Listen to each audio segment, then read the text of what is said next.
शादी की पहली रात थी और दुल्हन को बार बार उल्टियां हो रही थी। दूल्हा परेशान था। वह दुल्हन को कभी कोई कुछ नींबू चटवा देता, कोई कुछ खट्टी चीज़ खिला रहा था कि शायद दुल्हन का जी सही हो सके। और उसका जी इसीलिए मचल रहा होता है, दुल्हन को लग रहा था कि वह कार में बैठकर आई है और दुल्हन को जब कार में बैठने के हो सकता है एलर्जी वगैरह हो, इसीलिए वह दुल्हन को तबीयत ठीक नहीं करने में लग रहा था। लेकिन दुल्हन जो उल्टियां करे जा रही होती है वह अंदर ही अंदर परेशान थी और उसके पसीने बंद नहीं थे, क्योंकि वह समझ चुकी थी कि वह उल्टियां किसी बीमारी की नहीं बल्कि वह उल्टियां इसीलिए हैं क्योंकि वह गर्भवती है और शादी से पहले ही वह प्रेग्नेंट होकर यहाँ पर आई है। और वह उस दिन उस रात को जो छुपा लेती है, लेकिन शादी के कुछ ही दिन होते हैं और दुल्हन का भंडा फूट जाता है और पूरे ससुराल में पता चल जाता है कि दुल्हन पहले से ही गर्भवती होकर आई थी। लेकिन सवाल यह है कि आखिरकार दुल्हन को गर्भवती किसने किया और फिर आखिर में जो ससुराल वालों ने क्या एक्शन लिया और क्या हुआ, पूरी कहानी जब हम आपको बताएंगे तो आप भी हैरान हो जाएंगे और आपके पैरों तले ज़मीन खिसक जाएगी। तो चलिए चलते हैं और इस घटना को थोड़ा शुरू से जानते हैं आखिर तक। हमेशा की तरह आखिरकार हुआ क्या था। नमस्कार, सत श्री अकाल, जय हिंद दोस्तों, आप सभी का स्वागत है फिर से एक नई वीडियो के अंदर। तो दोस्तों वीडियो को लाइक करके चैनल को सब्सक्राइब कर लीजिएगा। जितने भी दोस्त वीडियो को देख रहे हैं, वीडियो में अपना नाम और अपनी सिटी का नाम जरूर लिखें ताकि अगली वीडियो में आपका नाम और आपकी सिटी का नाम वगैरह हम ले सकें।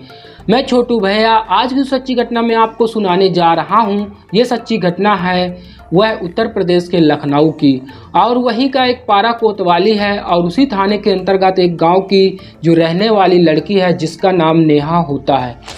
यह नेहा नाम काल्पनिक रखा गया है, लेकिन नाम बताकर किसी की बदनामी करना अच्छी बात नहीं है, इसीलिए काल्पनिक नाम है। और नेहा अपने परिवार के साथ रहती है और उसका एक भाई था। माता पिता मजदूरी वगैरह करते थे और अपने घर का खर्चा वगैरह चलाते थे।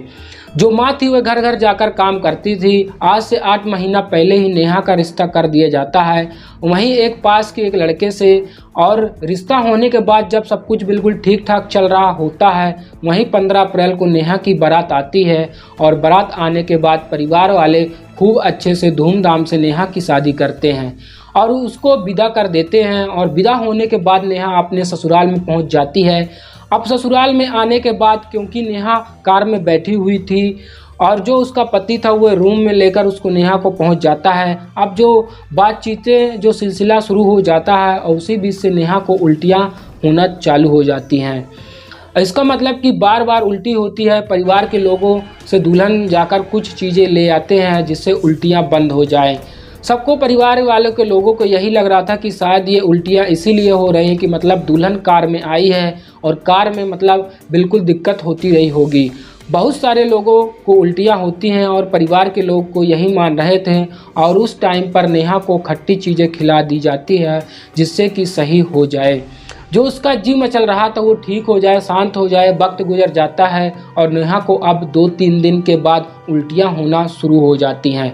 3 दिन 5 दिन, अब 15 अप्रैल से 29 अप्रैल लग जाती है। अब थोड़े थोड़े दिन के बाद मतलब 3 दिन बाद 2 दिन बाद वहीं उल्टी का सिलसिला जो था, नेहा के परिवार जो ससुराल वाले थे, दूल्हा था, फैसला करते हैं कि अब वो जो अपनी पत्नी को डॉक्टर के पास लेकर जाएंगे और पता करेंगे कि आखिरकार दिक्कत क्या है, ये सब क्यों कर रही है। परिवार के लोग भी बोलते हैं और फिर 29 अप्रैल को दूल्हा एक महिला डॉक्टर के पास अपनी पत्नी को लेकर पहुंचता है और डॉक्टर जो होती है नेहा के चेकअप वगैरह कराती है और नेहा से पूछती है कि भाई कैसे उल्टी होती है, क्या होता है। यह बताती है कि जी मचल रहा होता है, यह होता है, वो होता है। आखिरकार में महिला डॉक्टर सबसे पहले उसका अल्ट्रासाउंड करवाती है। अल्ट्रासाउंड लिखा जाता है और जैसे ही अल्ट्रासाउंड हो जाता है महिला डॉक्टर देखती है उसकी रिपोर्ट, तो दूल्हा था जो बैठा हुआ था और वो सोच रहा था कि आखिर शायद इसके पेट में कोई दिक्कत वगैरह होगी।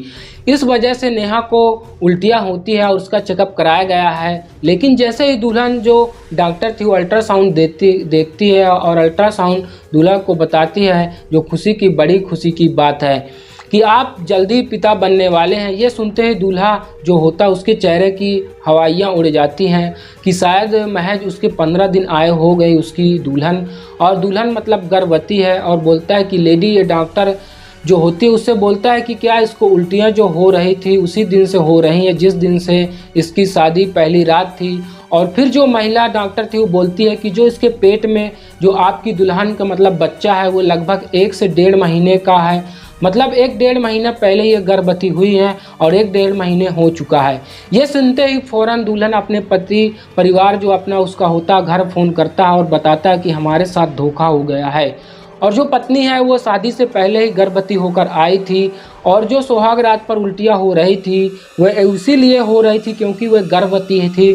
परिवार के लोग जैसे ही सुनते हैं तो आनंद फान में पहुँचते हैं और जो नई नवेली दुल्हन थी उसे पूछना शुरू कर देते हैं कि आखिरकार तुम्हारा किसी से संबंध था या तुम्हारा कोई प्रेमी था, हमें बताओ तो तुमने किसके साथ ये सब किया, क्यों शुरुआत में ये सब इल्ज़ाम लगा रहे होते हैं। सब यही लग रहा होता है कि इस लड़की का कोई प्रेमी होगा या प्रेमी के साथ इसमें कोई संबंध बनाए होंगे और हमारे साथ धोखा हुआ। फ़ौरन फ़ोन किया जाता है लड़की के परिवार वालों को और उससे बोला जाता है कि तुम्हारी लड़की जो है पहले से गर्भवती है। और फ़ौरन से जो लड़की के परिवार वाले होते हैं वो बोलते हैं कि अगर तुम हमारी बेटी को गर्भवती बताओगे क्योंकि वो शादी के बाद गर्भवती हुई होगी, अगर बताओगे तो हम तुम्हारे ऊपर दहेज केस लगा देंगे, दहेज का मतलब केस लग जाएगा। अब जो लड़के वाले थे वो घबरा जाते हैं। अब जब वो सबसे पहले बड़े प्यार से दुल्हन से बातचीत करते हैं, पूछते हैं कि बेटा हमें बताओ, और वो बात भी करते हैं तुम बताओ कि तुम्हारे साथ ये सास जो होती है तसल्ली दिलाती है, तसल्ली दी जाती है। जो दुल्हन होती है वो बताती है कि उसके साथ आखिरकार कौन ये सब किया है, होती है सब कुछ बताने को तैयार हो जाती है और बताती है। जो वहाँ के लोग होते हैं वह सुनकर कोई हैरान हो जाता है, सब कोई हैरान हो जाता है और बताती है कि क्या शादी से पहले ही जब 1 अप्रैल की मतलब 1 अप्रैल थी उस रात मतलब मेरा जो रिश्ता था हो जाता है और रात के टाइम में सोई हुई थी। और क्या रात को मुझसे एहसास होता है कि मेरे पास में मेरा भाई है और मेरे भाई की उम्र लगभग 23 से 24 साल होती है और वह मुझसे जो महसूस होता है कि जैसे ही मैं चीखने चिल्लाने की कोशिश करती हूँ वो चाकू मेरी गर्दन पर रख देता है और फिर मेरे हाथों और पैरों को बांध देता है। मैं नहीं समझ पाती कि वह आखिरकार ऐसा क्यों कर रहा है, क्योंकि दूसरे रूम में मेरे माता पिता सोए हुए थे, मैं अकेले सिंगल रूम में थी।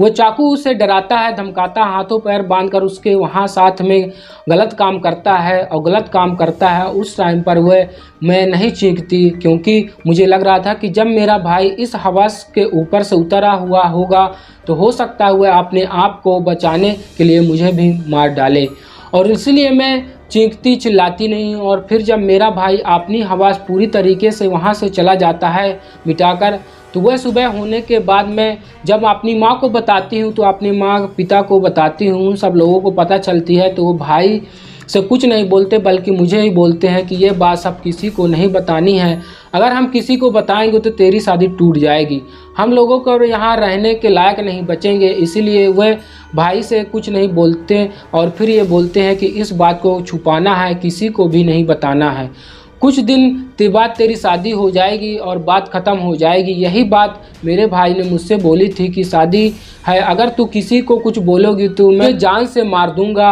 और तेरी कुछ दिन के बाद शादी भी होने वाली है और किसी को नहीं पता चलेगी। और यही बात मेरे माता पिता ने बोली और मैं चुपचाप रहा। जब मेरी शादी हो गई और पहली रात पर जब मुझे उल्टियाँ हुई तो मुझे एहसास हुआ कि मैं प्रेग्नेंट हो गई हूँ, क्योंकि मेरी जो डेट थी वो मेरा पीरियड था वो भी नहीं आया था। और इस चीज़ से मुझे एहसास हुआ कि मैंने सोचा कि शायद मैं उसके बाद वो दवा वगैरह खाकर मैं उसको खा लूँगी, लेकिन ये सब कुछ मेरे साथ हुआ। मेरे भाई ने मेरे साथ बहुत गलत किया है। फ़ौरन जो लड़की है का जो ससुराल वाले थे वहाँ उसको भरोसा देते हैं कि हम तुम्हारे साथ हैं, जो अन्याय हुआ है तुम्हारे साथ, जो गलत हुआ है हम तुमको न्याय दिलवाएंगे। भरोसा दिलाते हैं कि हम तुम्हारे साथ हैं, तुम्हारे साथ जो भी गलत हुआ है हम तुम्हें नहीं जाने देंगे यहाँ से और तुम परेशान मत हो। और फ़ौरन पारा थाने में जाकर पहुंचते हैं और जो इंस्पेक्टर एसआई साहब होते हैं सुरेंद्र सिंह, उनसे मुलाकात करते हैं। सुरेंद्र सिंह को पूरी कहानी बताते हैं, पूरी वारदात बताते हैं कि ऐसा ऐसा भाई ने रेप किया है। और फ़ौरन लड़की का मेडिकल चेकअप कराया जाता है और जो भाई था सगा भाई उसको पुलिस गिरफ्तार कर लेती है। जब कितनी हैरत की बात है कि जब शादी से पहले सगे भाई ने लड़की के हाथ पैर बांधकर रेप किया और माता पिता ने उस मामले को छुपा लिया, दबा दिया। लेकिन कुदरत देखिए, कुदरत ऊपर वाले की कितनी बड़ी है कि ऊपर वाले ने इस मामले को उजागर किया और भाई को पुलिस के हाथ गिरफ्तार करा दिया। पुलिस ने भाई को जब गिरफ्तार कर लिया और जेल भेज दिया। लेकिन फ़िलहाल में जब यह जो मामला है क्योंकि जो लड़कियां के मतलब ससुराल वाले हैं वह उसको रखेंगे या नहीं रखेंगे, इसी बात पर कशमकशी चल रही होती है। और जो लड़की है उसका कहना है कि माता पिता को भी सज़ा मिलनी चाहिए, उन्होंने इस मामलों को दबाया था। पुलिस जो होती है माता पिता के खिलाफ भी कार्रवाई करेगी। लेकिन अब जो लड़की की कोई नहीं बचा है, लड़की को समझ है, जो लड़की है उसके ससुराल वालों को बोला जा रहा है कि वो लड़की को रख लें और अपनी ज़िंदगी आगे की शुरुआत करें और जो पेट में उसको प्रेगनेंसी है उसको ख़त्म कर दें। लेकिन अब आपको क्या लगता है कि क्या लड़का उस लड़की को रखेगा या नहीं रखेगा?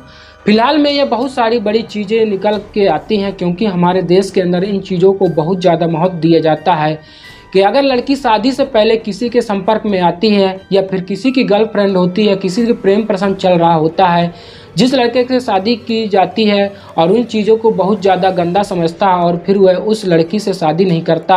अगर किसी लड़की को पता चल जाए इसका पहले कोई मामला था तो वह रिश्ता तोड़ देता है, जैसे लड़की बहुत गंदी हो गई हो। लेकिन ये नहीं सोचता हर इंसान की ज़िंदगी में कुछ ना कुछ पुराना होता है, चाहे लड़का हो चाहे लड़की हो। जब वो शादी के बंधन में बनते हैं तो उससे पहले इंसान का गुजरा हुआ वक्त और अब जो लोग को पता चल जाए, कुछ लोगों के दुनिया में सामने आ जाते हैं, कुछ लोगों के पर्दे में आ जाते हैं। जिनके पर्दे में आ जाते हैं वो दूध के दूल्हे बन जाते हैं और जिनके दुनिया के सामने आ जाते हैं वो बदनाम हो जाते हैं। तो ऐसे ऊपर का मतभेद न रखें और अपनी गिरेबान में झांक कर देखें। एक बार सोच कर देखिए कि आप कैसे हैं और एक दूसरे का इल्ज़ाम लगाते हैं और पहले या दूसरे के बारे में बुरा बोलने से पहले इन चीज़ों को ज़रूर सोचें। और ज़िंदगी में सबसे ज़रूरी वही इंसान होता है जिसके साथ आप हमेशा रहने का फ़ैसला करते हैं और जिसकी ज़िंदगी में पहले कितने आए होंगे, आपकी ज़िंदगी में पहले कितने आए होंगे ज़रूरी नहीं। ज़रूरी वो है कि आपने जिसके साथ ज़िंदगी भर साथ रहने का फ़ैसला लिया है और आप बूढ़े होने तक खांसी की कोरेक्स की दवा पीकर उसके साथ रहेंगे, वह ज़रूरी होता है। जो इन चीज़ों को बिल्कुल साइड में करें और जिससे प्यार करते हैं उसके साथ रहें, जो इंसान आपको अच्छा लगे उसके साथ रहें। आप इस घटना को क्या बोलना चाहेंगे कमेंट में ज़रूर बताइएगा। मिलते हैं फिर किसी एक और वीडियो में, तब तक अपना ख्याल रखिएगा, सुरक्षित रहें। इस घटनाक्रम को पूरा सुना, किसी को दिल को आहत पहुंचाना नहीं, किसी को दिल को ठोस पहुंचाना नहीं, बल्कि आपको जागरूक करना है, आपको सचेत करना है। इस तरह की घटनाएं आसपास में आपके पास भी घटित हो सकती हैं। आप सचेत रहें, जागरूक रहें, मगर समझदार रहें। तब तक के लिए दोस्तों हम आपसे लेते हैं अलविदा। फिर से एक नई कहानी एक नए अंदाज के साथ फिर से आपसे मिलते हैं। तब तक के लिए अलविदा लेते हैं। तब तक के लिए जय हिंद।